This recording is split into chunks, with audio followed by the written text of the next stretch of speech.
अस्सलाम वालेकुम जी, welcome to our YouTube channel Mini Talkies. आपका दोस्त उमैद आपके साथ। जी हाँ दोस्तों, इंडिया वर्सेस साउथ अफ्रीका तीसरा टी20। इंडिया 7 विकेटों से आज का मैच जो है वो जीता है। और आपको बताते चलें कि इंडिया के लिए ये जीत इतनी ज़रूरी थी क्योंकि 5 टी20 मैचेस की सीरीज के अंदर जब आप इस तरह की जीत हासिल करते हैं तो आप अगला मैच जो है वो ज़रा रिलैक्स होकर जो है वो खेलते हैं। लेकिन आज हैरानकुन चीज़ जो नज़र आई कि आज टीम इंडिया के बॉलर्स ने 120 का हिंसा भी साउथ अफ्रीकन बल्लेबाजों को पार नहीं करने दिया, यानी कि अबूर नहीं करने दिया। 117 के ऊपर पूरी साउथ अफ्रीकन बल्लेबाज जो हैं वो पवेलियन की तरफ लौट चुके थे। और इसमें जो हैरानकुन चीज है कि वो ये सब कुछ आज विदाउट बुमराह किया गया है, क्योंकि बुमराह को इंडिया की बॉलिंग लाइनअप की रीढ़ की हड्डी समझा जाता है। लेकिन आज ये जो भी मैजिक दिखाया है ये विदाउट जो है वो बुमराह जो है वो दिखाया गया। लेकिन दूसरी तरफ अगर हम साउथ अफ्रीका के बल्लेबाजों की भी बात करें तो आज उनमें से एडन मैक्रम के अलावा कोई भी बल्लेबाज जो है वो 30 का हिंसा जो है वो अबूर नहीं कर सका। एडन मैक्रम ने जो है 61 रन की जो है बल्लेबाजी की है।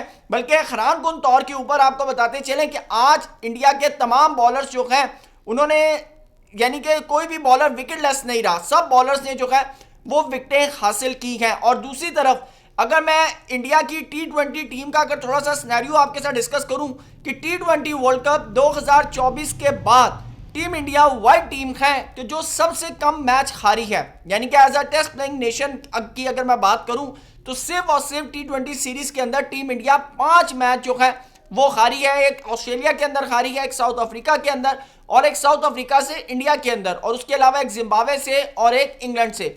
तो ये जो है इनके ग्राफ और इनके स्टैट्स हैं। लेकिन ओवरऑल अगर मैं आज के मैच की बात करूं तो मैच जो है बड़ा जबरदस्त किस्म का रहा है।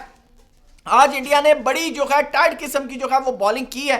और आपको बताते चलें कि आज सबसे पहले रिचर्ड हैंड्रिक्स को जो है वो अर्शदीप सिंह ने जो है वो आउट किया। उसके बाद क्विंटन डिकॉक की विकेट जो है वो हर्षित राणा ने जो है बड़ी जबरदस्त किस्म की विकेट ली है। बल्कि अर्शदीप सिंह ने आज जो है एडन मैक्रम को भी उन्होंने आउट किया। ब्रेविस को जो है हर्षित राणा ने आउट किया। और आपको पता है कि ब्रेविस जो है वो बड़ा, यानी कि वो एक तरह से समझ लें कि अभिषेक शर्मा है टीम इंडिया के अंदर, टीम साउथ अफ्रीका के अंदर अभिषेक शर्मा की तरह वो खेलते हैं, यानी कि खेलते वो 10 15 20 बॉल्स हैं लेकिन उसके ऊपर रंग ऐसा जमा देते हैं कि अगली टीम के ऊपर जो है वो प्रेशर जो है वो डेवलप हो जाता है। स्टब्स ने जो है 13 बॉलों पर 9 रन बनाए, इनको पांड्या ने आउट किया। उसके अलावा वरुण चक्रवर्ती ने मार्को जॉनसन की जो है वो विकेट लिया, यानी कि मार्को जॉनसन हो गए, उसके अलावा ब्रेविस हो गए, Aiden Markram, Hendricks, Quinton de Kock, Stubbs, ये जो है साउथ अफ्रीकन टीम के अंदर जो है बड़ी इंपॉर्टेंट इनकी पोजीशंस हैं बल्लेबाजी के अंदर अगर मैं बात करूं। उसके अलावा जो आज हैरानकुन तौर के ऊपर जो चीज देखने को आई वो आई अभिषेक शर्मा की बल्लेबाजी। 194 के स्ट्राइक रेट से 18 बॉलों पर 35 रन इन्होंने बनाए हैं, 3 छक्के 3 चौकों की मदद से।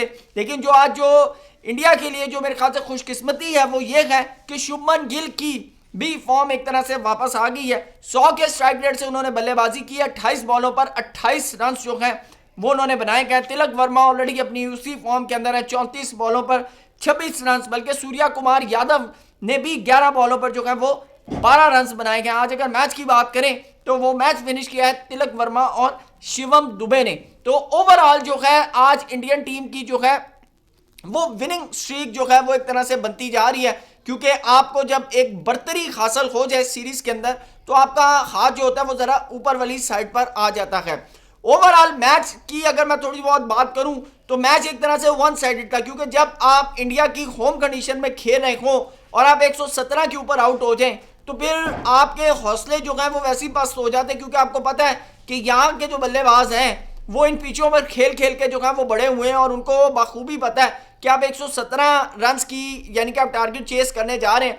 बल्कि बहुत से लोग पिछले टाइम के अंदर अभिषेक शर्मा के ऊपर जो है वो कह रहे थे कि भाई एशिया कप से लेकर अब तक 8 इनिंग्स इन्होंने खेली है और उसके अंदर सिर्फ एक 50 रन है। लेकिन अगर आज की इनिंग्स की बात करूं मैं तो अभिषेक शर्मा ने बड़ी शानदार किस्म की जो है वो बल्लेबाजी की है। बल्कि जब आप 117 का टारगेट अगर आप चेस कर रहे हो और आप 35 रन अगर बनाएं तो मेरे ख्याल से एक बड़ी जबरदस्त किस्म की जो है उसको इनिंग जो है वो माना जाता है। लाजमी बात है 18-19 बॉलों के ऊपर अगर आप 35 रन बना रहे हैं तो मेरे ख्याल से टी20 के अंदर बेस्ट आपकी बल्लेबाजी है। लेकिन दूसरी तरफ शुभमन गिल का कमबैक करना, 28 बॉलों पर 28 रन बनाना, ये भी काफी जो है बेनिफिट्स हैं, क्योंकि शुभमन गिल के ऊपर भी बहुत ज्यादा तनकीद शुरू हो गई थी कि भाई आपने इसको कप्तान भी बना दिया है, टेस्ट का भी बना दिया है, और आप जो है इसकी उस तरह की फॉर्म जो है वो सामने नहीं आ पा रही, तो लिहाजा इसका जो है वो कुछ करें। बहुत से लोग इनके ऊपर तनकीद कर रहे थे, लेकिन अब यह है कि शुभमन गिल का बल्ला भी जो है वो रन्स बनाना शुरू हो गया है। लेकिन दूसरी तरफ